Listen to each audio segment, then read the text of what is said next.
Hello guys, back with me again in this channel. On today's video, I'm gonna give you a tutorial on how you can check the version that you are using on the CapCut PC.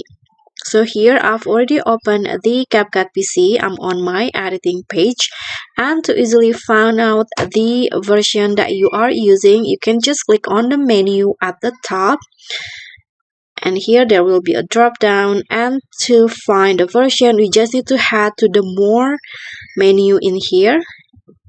As you can see at the bottom, you can see the version that I'm using now is 2.2.0, and you can just click on that version to check for any updates.